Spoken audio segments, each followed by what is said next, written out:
The BFG.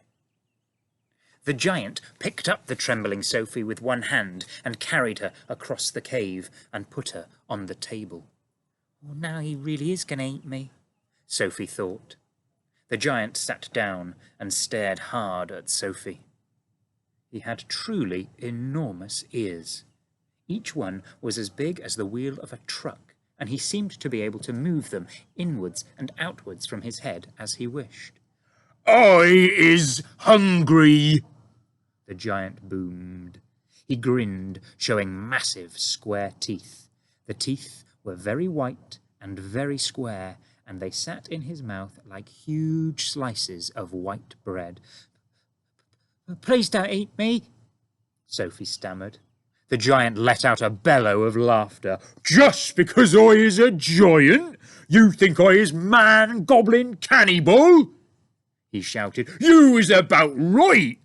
Giants is all cannibally and murderful, and they does gobble up human beings. We is in giant country now. Giants is everywhere around. One out there is a famous bone-crunching giant. Bone-crunching giant crunches up 2 wopsy-whiffling human beings for supper every night. Noise is ear-bursting. Noise of crunching bones goes crackety-crack for miles around." "Ouch," Sophie said. "Bone-crunching giant only gobbles human beings from Turkey," the giant said. "Every night Bone Cruncher is galloping off to Turkey to gobble Turks." Sophie's sense of patriotism was suddenly so bruised by this remark that she became quite angry. "Why Turks?" she blurted out. "What's wrong with the English?" "Bone-crunching giant says Turks is tasting, ever so much juicier and more scrumdiddly-umptious. Bone Cruncher says Turkish human beings has a glamourly favour. He says Turks from Turkey is tasting of turkey." "I suppose they would," Sophie said. "Of course they would," the giant shouted. "Every human being is diddly and different. Some is scrumdiddly-umptious, and some is ucky slush. Greeks is all full of ucky slush. No giant is eating Greeks ever." "Why not?" Sophie asked.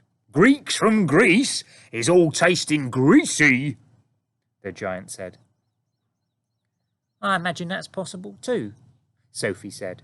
She was wondering, with a bit of a tremble, what all this talking about eating people was leading up to. Whatever happened, she simply must play along with this peculiar giant and smile at his jokes. But were they jokes? Perhaps the great brute was just working up an appetite by talking about food. "As I am saying," the giant went on, "all human beings is having different flavours. Human beings from Panama is tasting very strong of hats."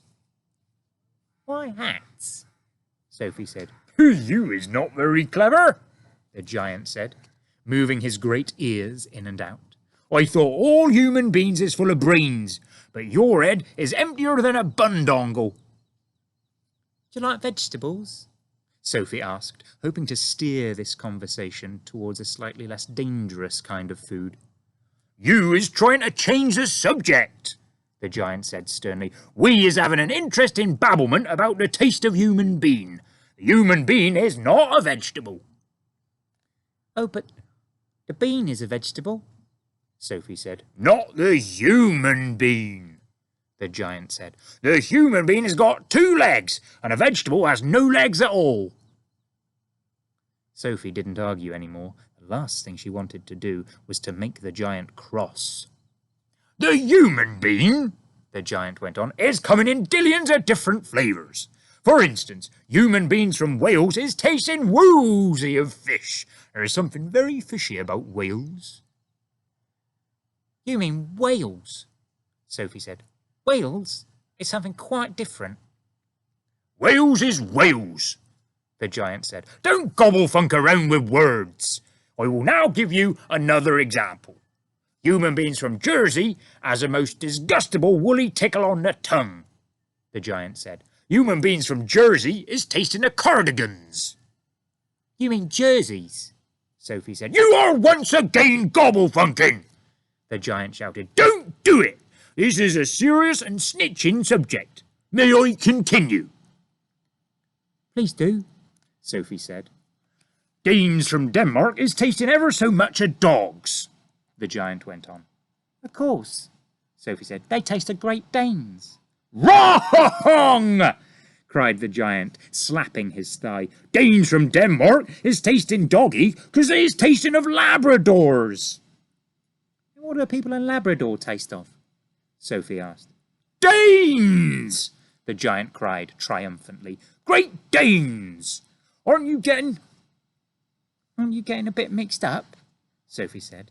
Oh, he's a very mixed-up giant, the giant said. But I does my best, and I is not nearly as mixed up as the other giants. I know one who gallops all the way to Wellington for his supper. Wellington? Sophie said. Where's Wellington? Your head is full of squash flies, the giant said. Wellington is in New Zealand.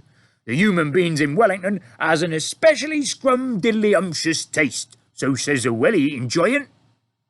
What do the people of Wellington taste of? Sophie asked. Boots, the giant said. Of course, Sophie said. I should have known. Sophie decided that this conversation had now gone on long enough. If she was going to be eaten, she'd rather get it over and done with right away than be kept hanging around any more. What sort of human beings do you eat? She asked, trembling. Me? Shouted the giant, his mighty voice making the glass jars rattle on their shelves. Me gobble 'em up human beings? This I never. The others, yeah, all the others is gobbling 'em up every night, but not me. I is a freaky giant. I is a nice and jumbly giant.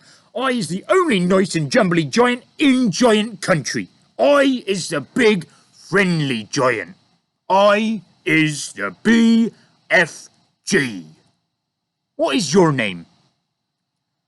My name is Sophie, Sophie said, hardly daring to believe the good news she had just heard.